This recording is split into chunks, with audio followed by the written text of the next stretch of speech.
د یو خبره ده مچو بینګه نوم په کلي کې 2 کسانو د کبانو دکانونه کولاو کړي وو.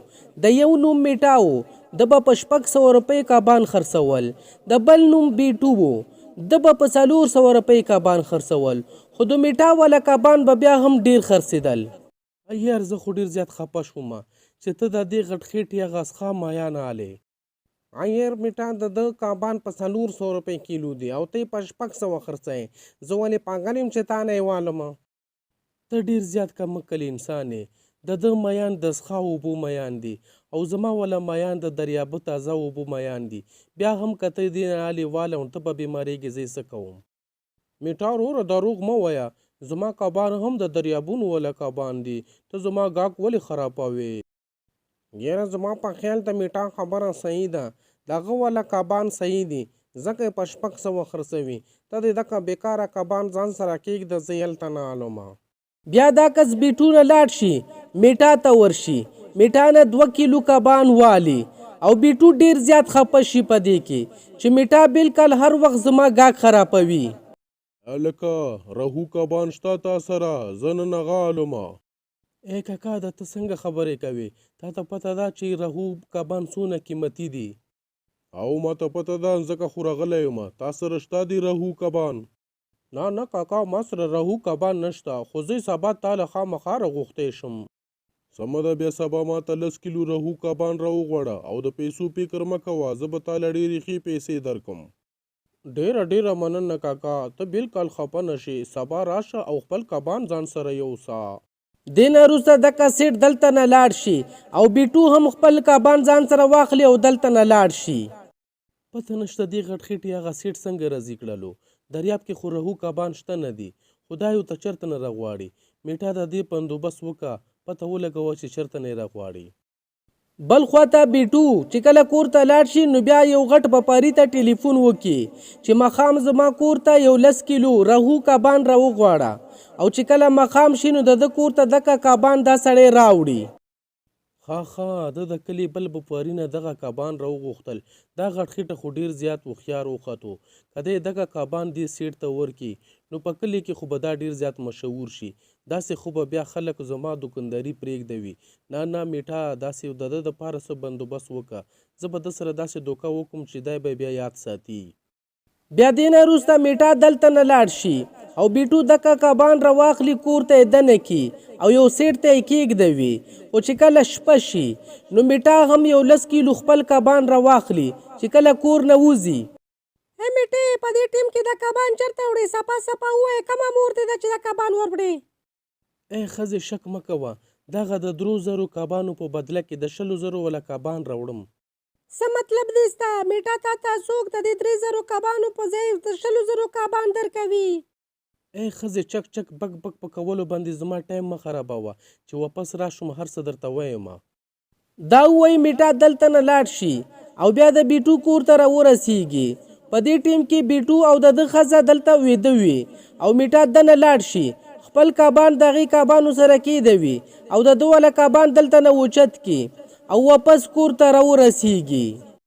میټې چېرته تللی وې؟ صفا راته ووایه، زه ستا په انتظار کې دلته ولاړه وم. ای ښځې دا وګوره دا راهو کبان دي پوره د 100,000 روپو. ما هغه د ګنده کبانو په ځای دغه کبان راوړلو. میټا څنګه تا دونه قیمتي کبان راوړلو؟ بیا میټا ده ته ټولې خبرې وکړي. نصیبه کینچې چې دا واوري نو ډېره زیاته خوشحاله شي. ای میټا زه په تا ډېر فخر کوم چې ما ته خدای پاک څومره چلاک خوند راکړی دی. ښه ډېر زیات صفتونه مه کوه او دغه کبان یو څه هلته یې ننګرخاني کې کېږدوه. بیا چې کله سهار شي نو بیټو دغه کبان راواخلي خپل دکان ته ورسیږي او دلته یې دکان کې کېږدوي او د سیټ انتظار کوي. ډېر زیات خوشحال ده دا غټ خېټه، خو لږ وروسته به د ده ټوله هوا ووځي. خو په دونه وخت کې دغه سیټ هم دلته کې راورسیږي. بیټو تا زما دپاره رهو کبان راوړلو؟ او خنجي ما ستا دپاره رهو کبان راوړلو، پوره 10 کیلو دي. زه ډېر زیات خوشحال شولم. نن چې کور ته لاړ شم دغه کبان به وخورم. راوړه ما ته یې راکړه شابه. بیا بیټو ده ته دغه کبان ورکړي. سیټ بیټو ته پیسې ورکړي او بیټو ډېر زیات خوشحال شي او بیا دلته نه روان شي. خو خو چې کله کور ته ورسیږي نو خپلو نوکرانو ته ووایي زه ورشو نوکرو دکه ښه ښایسته ووینځئ او زما دپاره یې ښه ښایسته پخه کړئ. سمه ده مالک، دا به ستا دپاره زه ښه ښایسته پخه کوم او بیا به یې درته راوړم. دا ملازم دکه کبان دلته نه یوسي، خو چې لږ ټیم تیر شي نو دا ملازم بیا واپس دلته راشي او ډیر زیات پریشان وي، خپل سیټ ته ووایي سیټ جی موږ سره ډېره زیاته دوکه وشوه. څه وشو ووایه. مالک دا وګوره هغه بېمان کس تا ته د رهو کبانو په ځای ګنده کبان درکړلو. دا خو د ما سره ډېر زیاته دوکه وکړه. ما ته د رهو کبانو په ځای باندې سینګاړه کبان راکړلو. زه راځه چې ورشو، زه به درته اوس خپل ایمان ښکاره کوم.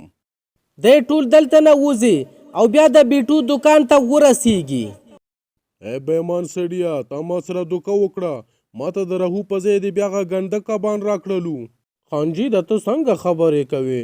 ما خو تا ته رهو کبان درکړي وو، نور نه وو.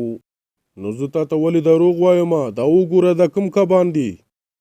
دا خو سینګاړه کبان دي او ما خو تا له رښتیا د رهو کبان درکړي وو. نور هم والې دې نه کبان.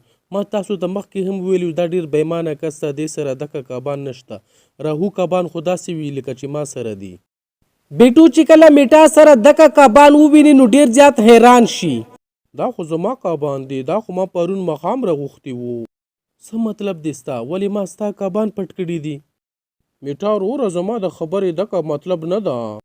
بیا څه مطلب ده ستا؟ سیټ صاحب ته دکه کبان مانه واله او دې غټخېټې ته داسې سزا ورکړي چې بیا ټول عمر دپاره یاد ساتي. سزا خو به زه دله داسې ورکوم چې دا به هم یاد ساتي. هلکانو دې نه هغه 100,000 روپۍ والی میټا ته یې ورکړئ او دې ځان سره راولئ. دوی بیا دکه 100,000 روپۍ میټا ته ورکي او بیټو ځان سره دلته نه روان کی او بیا دلته کې الټا رزوړند کی. سیټ صاحب ما ته داسې سزا ما راکوه، زه بې ګناه یم، خو زه بیا هم تا نه معافي غواړم، معاف کا. نه ته به نن شپه دلته کې بانډه وې چې ستا عقل بیا راشي ځای ته. راځئ ملازمو چې ځو تې، تا به نن ټوله شپه دغلته بانډه وي. سهار چې راشي دی بیا کولاو کوئ. دوی بیا بیټو دلته کې بانډا پرېږدي او دوی ته نه لاړ شي. بیټو ټوله شپه دلته په ونه کې بانډا وي، خو چې کله سهار شي بیا د ملازم راشي او بیټو دلته کې کولاو کی. بیټو ډیر زیات خپه وي. کور ته چې راشي نو خپلې ښځې ته دکه ټولې خبرې وکړي. د ده ښځه هم چې دا خبرې واوري نو ډیره زیاته خپه شي. بیټو دا خو تا سره ډېر زیاتی وشو، راځه چې ځو ترېنه، دکه کلی به ورته پرېږدو. نه نه ښځې، زه دومره بزدل نه یم چې زه به کلی پرېږدم. زه به دلته کې اوسېږم او خپل ځان به رښتونی ثابتوم.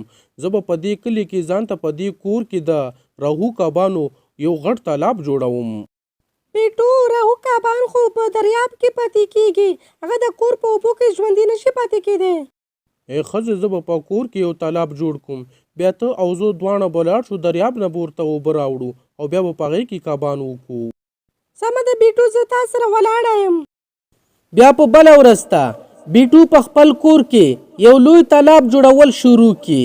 بیټو ته ډیر محنت وکړي او بیا دا او د ده ښځه بیا دریاب نه ورته اوبه راوړي. دکه تالاب د ډیر محنت نه وروسته ډک کی او بیا په دې تالاب کې رهو کبان پرېږدوي. دا شانتې څو وخت تیر شي او دکه کبان لوی شي. چې کله لوی شي نو ډیر زیات خوشحال شي. بل طرف ته میټا هم ډیر زیات خوشحال وي چې بیټو نه می خیره سره ځان خلاص شولو او بیا د یوازې دلته کې کبان خرڅوي. خو چې لږ وخت تیر شي او بیا دا شانتې بیټو راشي دې سیټ ته او دکه سیټ ته دکه خبرې وکړي. ته بیا دلته ولې راغلی؟ دوباره بیا هغه 2 نمبر کبان خرڅوي که څنګه؟ نه نه خنجي، نه ما مخکې تا باندې 2 نمبر کبان خرڅ کړي وو او نه یې اوس خرڅوم. اوس خو ما په کور کې هم رهو کبانو دپاره تالاب جوړ کړی ده. زه د دې دپاره راغلی یم چې خپل ځان رښتونی ثابت کوم. هغه میټا چې و هغه زما کبانو سره خپل کبان ایښي وو او دکه شانتې تا له دوکه درکړې وه. تا سره څه ثبوت ته؟ خانجي ما سره خو ثبوت نشته، خو د ستا په مدد باندې زه د هغې چهرې نه نکاح به خوښوی شم. څنګه مدد؟ زه خو تا باندې پوه نه شولم. زه دې پویوم. بیا بیټو دې سیټ ته خپله ټوله آیډیا بیان کی او سیټ هم د سره په ودرېدو باندې راضي شي. ته په دې خبره پوهېږې چې ستا کبانو سره به هغه بیا خپلې ګنده کبان واپس کېدوي؟ سیټ صاحب هغه زما د رسوا کېدو دپاره څه هم کولی شي. بیټو یو خبره واوره، که هغه میټا تا غلط ثابت نه کړلو نو زه به تا بیا دوباره رزوړند کم. ما ته منظوره ده خانجي، بس ته سبا داسې کار وکړه چې زما دکان ته راشه د کبانو اغوستو دپاره. بیا په بله ورځ بیټو دکه کبان راواخلي او دکان ته ورسیږي. یو خدا غټ خېټی بیا راغلو، په دومره سکون سره مې دلته مال خرڅولو، اوس به دا بیا چک چک بک بک کوي، خو د ده سره ټوکرۍ کې څه دي؟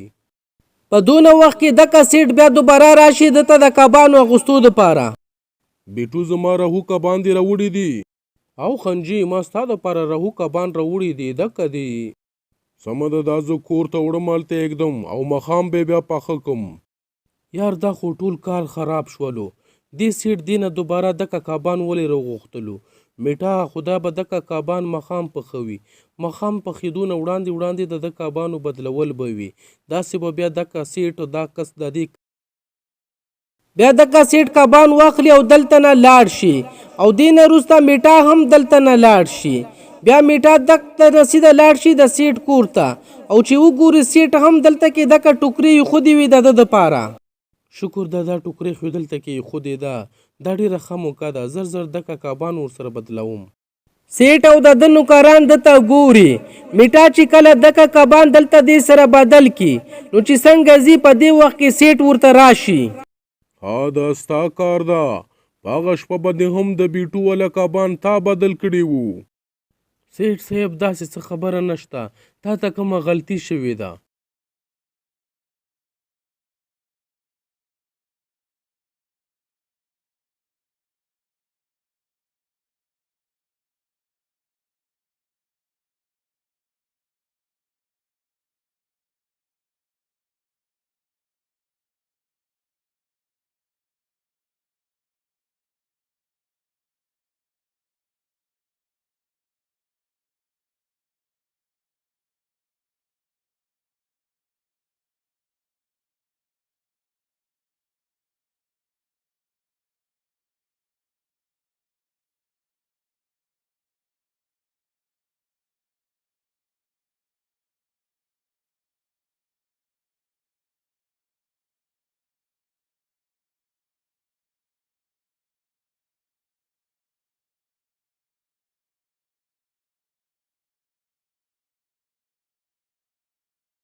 د غلط بچیا، زه خو به تاله اوس داسې سزا درکوم چې ته به یې هم یاد ساتې.